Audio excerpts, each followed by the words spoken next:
Hey guys, welcome back to the channel once again. So जैसा कि आप देख रहे हो, पूरी लुधियाना सीरीज हमारी चल रही है। तो हमने इससे पहले एक ब्लॉग में होटल निर्वाणा दिखाया था, जो कि बहुत ही बढ़िया अमेजिंग एक प्रॉपर्टी है अगर आप लुधियाना में आ रहे हो स्टे करने के पर्पज़ पे। और आज हम ऐसी जगह खड़े हुए हैं जहां आने के बाद आप ज़रूर इस जगह को दोबारा विजिट करने के लिए दोबारा आओगे, और ये आपको काफ़ी मिक्स फीलिंग देता है। It is not about being happy और sad, it is all about contribution of each and every soldier. So दोस्तों, आज हम अभी खड़े हैं महाराजा रणजीत सिंह वॉर म्यूजियम पे, और ये लुधियाना जो सिटी है उससे थोड़ा सा आउटस्कर्ट में है। अगर आप फिलौर की तरफ आ रहे हो तो बीच में कहीं ये पड़ता है। हम एग्जैक्ट किलोमीटर्स, ये लुधियाना रेलवे स्टेशन से कितना है या एयरपोर्ट से कितना है वो फ्लैश हो रहा होगा, आप चेकआउट कर सकते हो। और मैं इस वॉर म्यूजियम में एक बार और पहले आया था, जब मैं लुधियाना में आया था, तो मेरा मन पूरा ये किया कि इस वॉर म्यूजियम को बहुत इंटरेस्टिंग और डीपली तरीके से आपके सामने प्रेजेंट किया जाए और दिखाया जाए कि क्या क्या ऐसी चीज़ें हैं जो शायद हमने जितने वॉर म्यूजियम देखे उसमें कुछ कुछ पार्ट है, लेकिन यहाँ काफ़ी डिटेल्ड में उसको एक्सप्लेन किया गया है या दिखाया गया है। और स्पेशली इस वॉर म्यूजियम के बारे में ये कहना गलत नहीं हो, क्योंकि यहाँ बहुत सारे ऐसे टैंक्स, इक्विपमेंट्स और ऐसी इंटरेस्टिंग मशीनें हैं जो कि आपको कहीं भी नहीं देखने के मिलेगी। तो दोस्तों, इस वॉर म्यूजियम की सबसे खास बात ये है क्योंकि ये पंजाब रीजन के अंदर है, तो इस वॉर म्यूजियम में जो फोकस है वो ज़्यादातर सिख कम्युनिटी या सिख रेजिमेंट को किया गया है, और उनका कंट्रीब्यूशन हर एक वॉर में, अफगानिस्तान से लेके जो आपकी रिसेंट जितनी भी वॉर्स है उनके बारे में सब कुछ बताया गया है। तो दोस्तों, बिना किसी देरी के इस व्लॉग को करते हैं शुरू। आप सीट थाम के बैठिए, क्योंकि ये सिर्फ व्लॉग एक व्लॉग नहीं, कंट्रीब्यूशन है हमारे एक कल्चर बॉक्स टीम की तरफ से हर वो एक सोल्जर का जिसका कंट्रीब्यूशन अतुलनीय है, और जिसकी वजह से आज हम इंडिपेंडेंस या बाकी सारी चीज़ें इंजॉय लेविशली कर सकते हैं या कर पा रहे हैं। तो हम आपको इस ब्लॉग के थोड़ा पीछे ले जाते हैं, जहाँ से हमारा एंट्रेंस हुआ था और कैसे हमने टिकट्स लेनी है और क्या क्या उसका टिकट का प्राइस है। तो करते हैं शुरू और आपको दिखाते हैं इस पूरे वॉर म्यूजियम को काफ़ी डिटेल। सो भाई, ये है एंट्री टिकट एडल्ट के लिए 40, चिल्ड्रन 5 से 10 साल के लिए 10 रुपये, टाइमिंग 10 से 5, पार्किंग फ्री है एट ओनर रिस्क।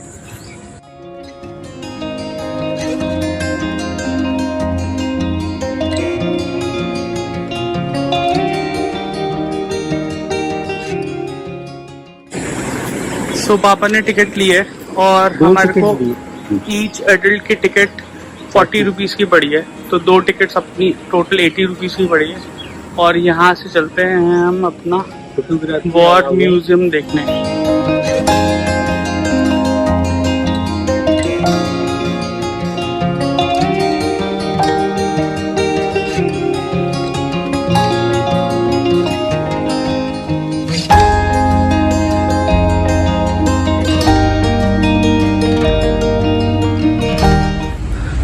तो भाई, ये जो आप देख सकते हो PDR गन, ये है वर्ल्ड वॉर सेकेंड की, और यहाँ लिखा भी हुआ है वर्ल्ड वॉर सेकेंड में ये यूज हुई थी। तो गाइज, आप देख सकते हो the regiment of Ludhiana welfare association, former officer JCO, junior commanding officer होता है JCO का मतलब, and mens of second Sikh वालों का ही है। और ये मेमोरियल है, और इस मेमोरियल में उन सभी सोल्जर्स के नाम दर्ज किए गए हैं जो वीर गति को प्राप्त हो गए हैं। और हमारे को शुक्रिया करना चाहिए उन हर एक वीर सोल्जर का, जिसकी वजह से आज हम अपनी इंडिपेंडेंस बखूबी जी पा रहे हैं।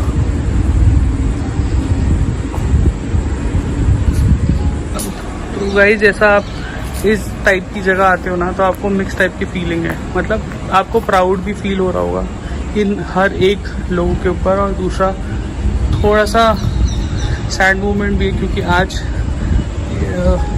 इस टाइम को सेलिब्रेट करने के लिए ये लोग हमारे साथ नहीं है, बट इनका कंट्रीब्यूशन हमें हमेशा याद रहेगा।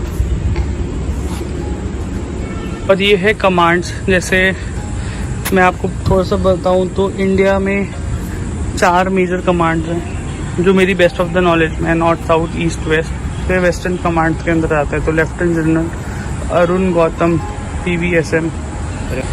और अगर आप इस गार्डन में आओगे ना तो आपको चारों तरफ अलग अलग टैंक्स दिखेंगे और इस हर एक टैंक ने अपना कंट्रीब्यूशन का टाइम, टेन्योर और क्या क्या देखा वो सब लिखा हुआ है। सो ये मैकेनाइज्ड इन्फेंट्री ट्रांसपोर्ट कैरियर है जो 10 लोगों को फिट करती है। इसके अंदर आप बैठ के मतलब आप किसी भी टेरेन को पार कर सकते हो। आप देख सकते हो कितनी हैवी और ग्रैंड लग रही है यार ये।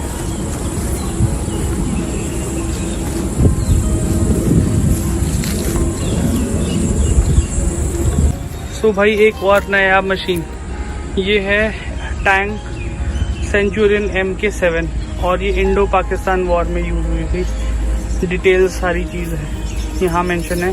13 मार्च 1979 की बात बता रहा हूँ। अगर आप इसकी सुंदरता देखोगे ना तो भाई ये आज भी शायद उतनी सुंदर, बड़ी, ग्रैंड लग रही है। मतलब आज के टैंक्स इतने ग्रैंड और बड़े नहीं है, बट लिटरली बहुत ग्रैंड है।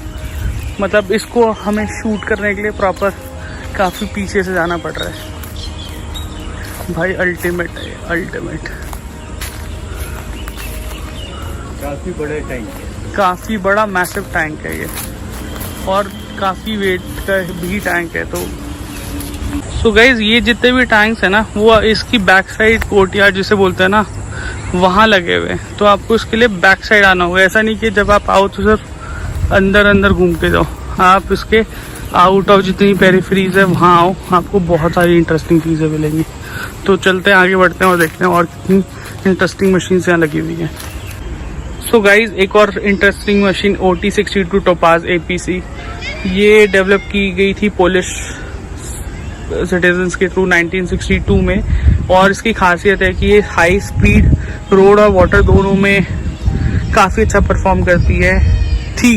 इंक्लूज ट्रूप्स करते थे और ये यूज़ हुई है Arabs in Israel war India दोनों में यूज़ हुई है। जब इंडिया में यूज़ थी तो फर्स्ट सिख मैकेनाइज के अंदर थी। आप देख सकते हो अगेन ह्यूज है और काफ़ी कॉम्पैक्ट है। मतलब इस मशीन के बारे में बोलूँगा थोड़ा सा डिटोरेट हो गई है, बट क्योंकि यार 1962 से आप अभी तक लगा लो, इतने साल हो गए हैं, 70 साल पुरानी मशीन है। सो भाई एक और इंटरेस्टिंग मशीन जो कि अल्टीमेट है, मतलब इसने बहुत सालों तक कंट्रीब्यूशन दिया है। ऑलमोस्ट 40 से 50, 50 से 60, 60 से 70, 30 साल। तो ये है 40 mm NT AC gun MK1। और इस मशीन का जिक्र आपने बहुत जगह सुना होगा।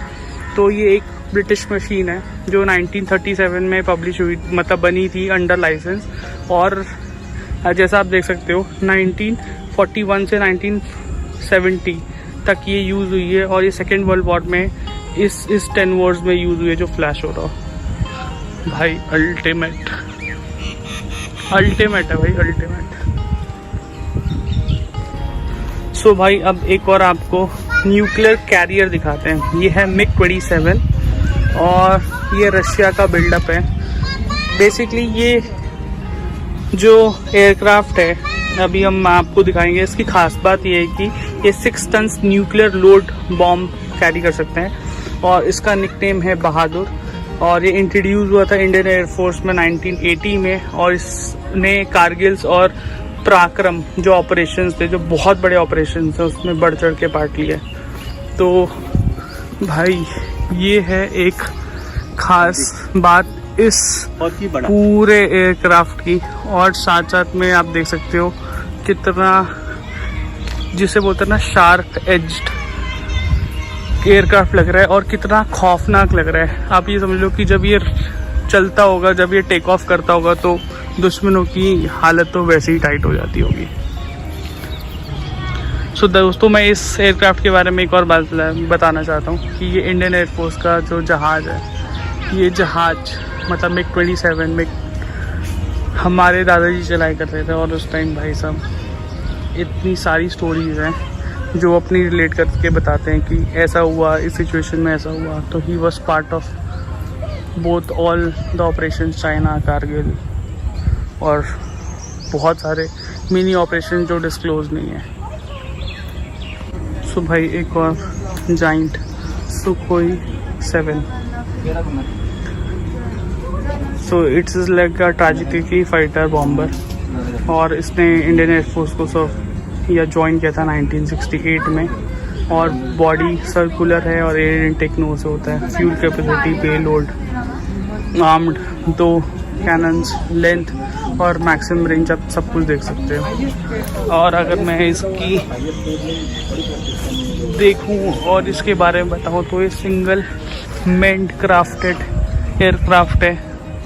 और भाई साहब लिटरली वे पॉइंटेड, जैसा इसका नाम है सुखोई, उसका काम भी वैसा ही है। तो इन सारे एयरक्राफ्ट की वजह से सुखोई एंड और मिग की वजह से आज मतलब सारी इंडिपेंडेंस है यार, और हम हर चीज़ है। तो इन दोनों एयरक्राफ्ट की वजह से, सुखोई और मिग की वजह से बहुत बड़ा कंट्रीब्यूशन है। और इंडियन एयरफोर्स की अगर आप हिस्ट्री पढ़ोगे ना तो आपको इन दोनों एयरक्राफ्ट का जिक्र हर एक वॉर में होगा जो ड्यूरिंग द टाइम ऑफ सर्व थे। Literally hats off. सो यहाँ डैड पोज देते हुए, और एक्चुअली भाई मेरे डैड का पूरा बचपन इन जहाज़ों के साथ ही गुजरा है। तो उनको बिल्कुल नॉस्टैल्जिक फीलिंग हो रही है। वो कह रहे हैं कि ऐसा लग रहा है कि बचपन के सारे दिन याद आ गए। My grand Dadu was ex-IAF। सो भाई ये है टैंक विजयंत MK-1A और ये इंडिया का फर्स्ट बिल्डअप टैंक था जो आर्मी में 1965 से 2008 तक था। मतलब ये काफ़ी रीसेंट है यार मतलब।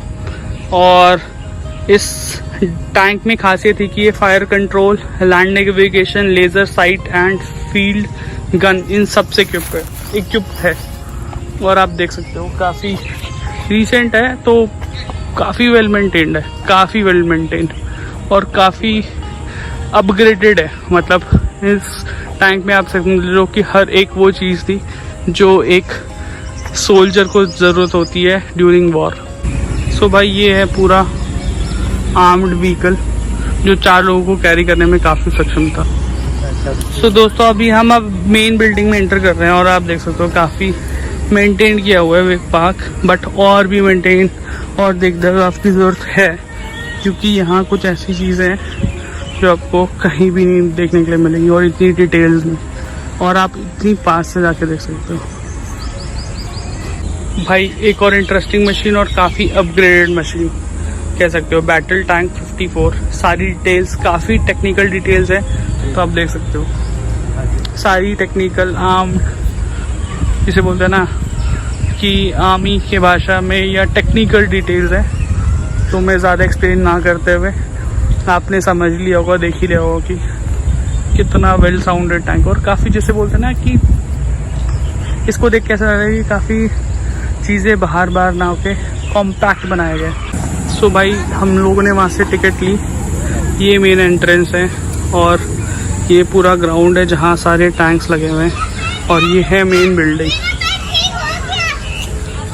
तो अब हम मेन बिल्डिंग के अंदर एंटर करते हैं और महाराजा रंजीत सिंह की ये स्टैचू लगा हुआ है, काफ़ी लाउड। तो काफ़ी ये पापा इनको लिटरली अपना गुरु मानते हैं।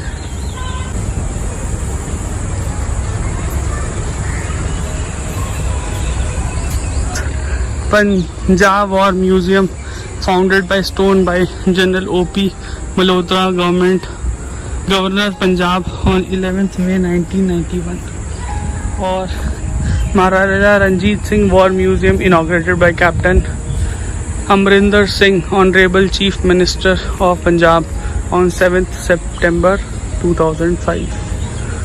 तो ये है मेन एंट्रेंस,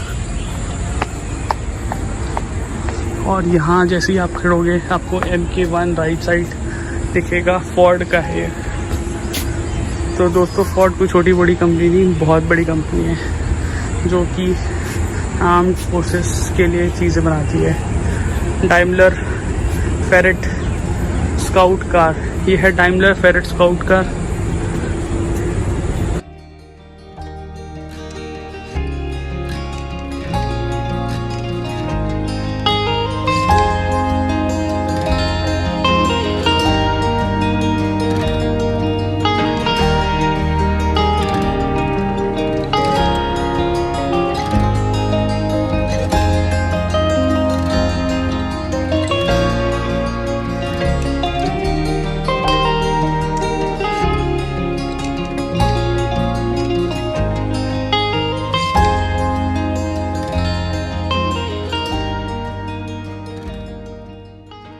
और इसके बाद ये है history gallery.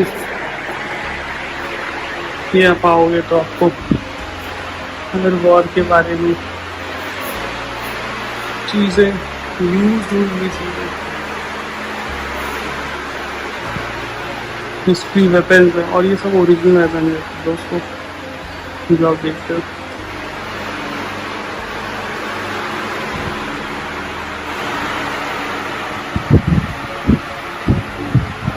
Shriram soldier, Mughal, Sikh soldier, Gupta soldiers,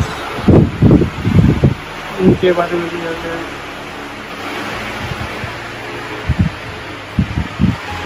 अब ये है जंजीर।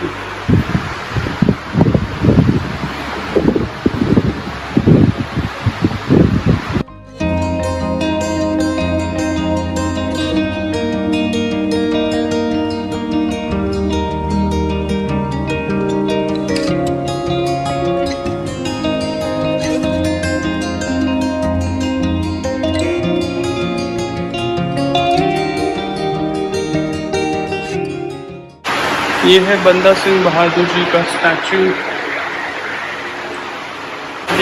और दोस्तों आप देख सकते हो ये है कैमल गन और अलग अलग टाइप्स की गन्स जो कि उस टाइम यूज हुई थी।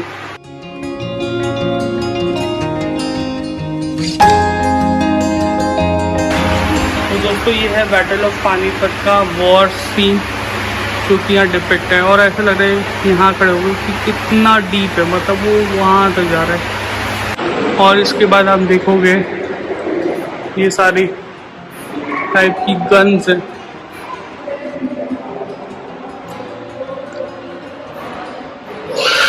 ये स्वॉर्ड्स, तलवारें,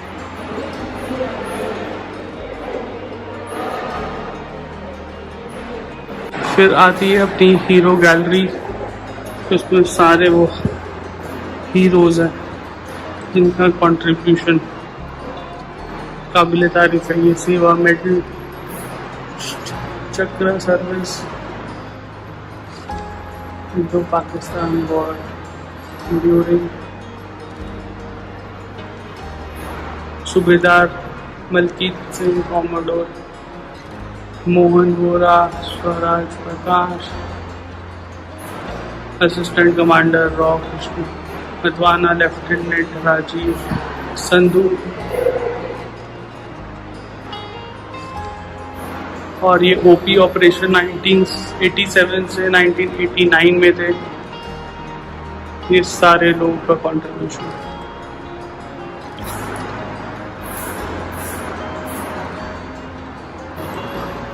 ये 1970 वॉर, ये 1971 का टाइम है जब इंडो पाक वॉर हुई थी, उनका कंट्रीब्यूशन। सो दोस्तों अब हम दिखाते हैं आपको अलग अलग चक्र कैसे दिखते हैं। ये है अशोक चक्र, ये है कीर्ति चक्र, ये है शौर्य चक्र, ये है महावीर चक्र,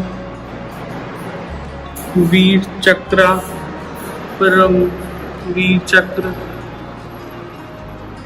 परम वशिष्ठ सेवा मेडल, वशिष्ठ सेवा मेडल और अति वशिष्ठ सेवा मेडल। ये वो लोग जो 1965 वॉर में जिन्होंने कंट्रीब्यूट किया। 1962, चाइनीज एग्रेशन के टाइम इनका कंट्रीब्यूशन रहा। ये वो लोग हैं जिनके जजमेंट्स काफ़ी सटीक थे हर वॉर को जीतने के लिए और हर उस दुश्मन की बात को जवाब देने के लिए जो हमारे अगेंस्ट खड़ी रही। सो गाइस, अब हम आपको दिखाते हैं कि कैसे चेंजेस हुए in terms of dress codes, uniform, अगर आप जो भी बोले। तो यहाँ से कुछ पहले ड्रेसेस ऐसे थी, फिर चेंज हुई, ऑफिसर ड्रेस कुछ ऐसी हुई, फिर आर्मी ऑफिसर ड्रेस कुछ ऐसी,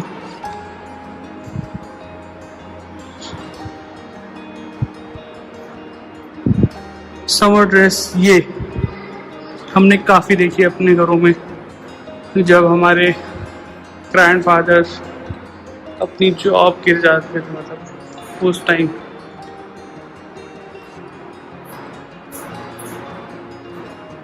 सो ये आप यहाँ देख सकते हैं Indian navy rank and batches.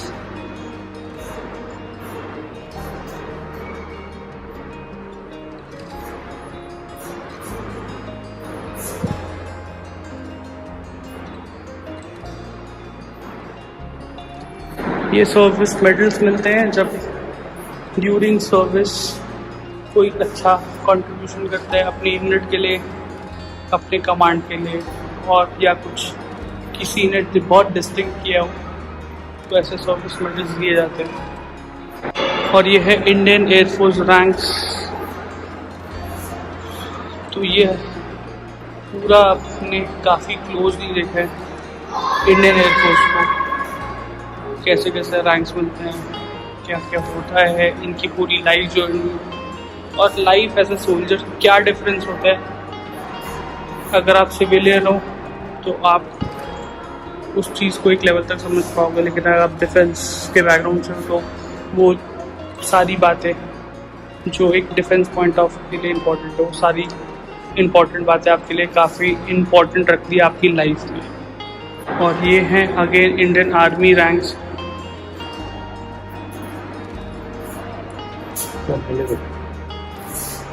और आप देख सकते हो हर रैंक पे हर लोगों का नाम है, तो इन्होंने अपने रैंक्स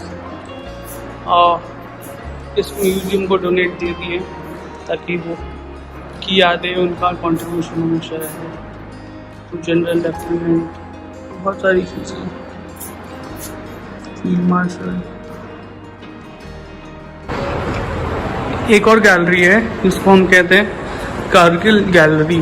तो इस पूरी गैलरी में ड्यूरिंग कारगिल क्या क्या हुआ, कैसे हुआ, वो सब चीज़ डिस्प्लेड है।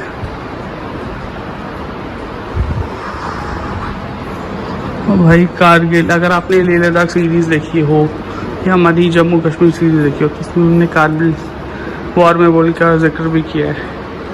कोशिश करेंगे कि इस बार हम जाएँ तो कारगिल वॉर मेमोरियल को भी क्लोजली शूट किए करें।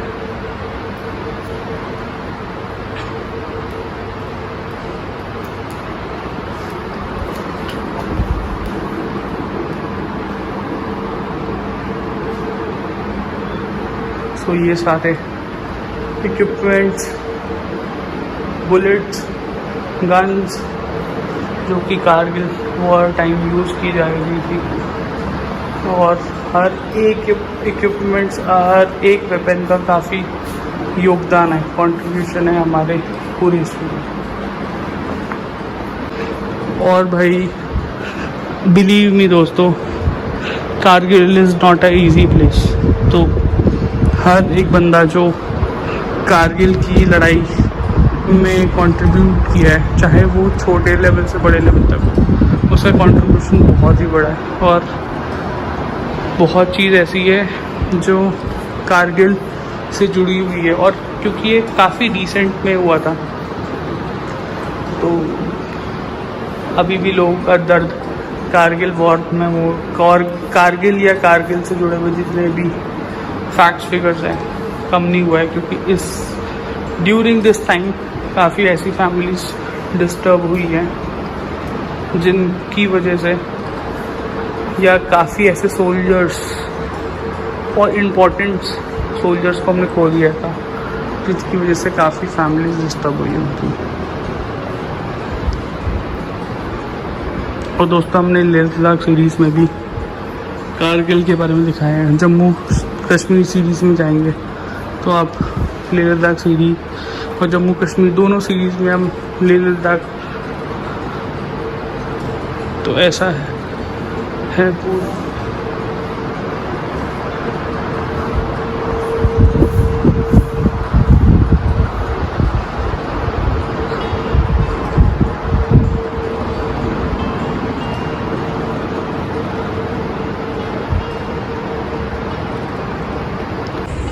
तो मेन फायर से खड़े होके महाराजा रंजीत सिंह का एंट्रेंस कुछ ऐसा दिखता है। हमने वहाँ से एंटर किया था, ये रास्ता लिया, यहाँ आए और हम फिर महाराजा रंजीत सिंह वॉर म्यूज़ियम में एंटर करने का रास्ता यहाँ है, जो हमें अंदर सारी गैलरीज में दिखाना के लिए ले जाएगा और सारी गैलरीज यहीं से कनेक्टेड है। तो दोस्तों आज आपने देखा महाराजा रंजीत सिंह वॉर म्यूज़ियम, जो लुधियाना से काफ़ी क्लोजली थोड़े डिस्टेंस पे अगर आप फिल्लौर के रास्ते आ रहे हैं। और मैं आपको ये बोलूँगा कि अगर आप लुधियाना आ रहे हैं तो आप इस जगह को बिल्कुल आप एटर्निटी में प्लान कर लीजिए। ये सिर्फ वो जगह नहीं है जो इंडिविजुअल घूमने के लिए, ये सिर्फ वो उन जगहों और उन खास जगहों में से जो आप फैमिली फ्रेंड्स नए जनरेशन्स को लेके भी आ सकते हो, दिखा सकते हो कि कितनी मुश्किल से आज हम जो भी इंडिपेंडेंस जी रहे हैं वो हर एक इंसान की बदौलत है।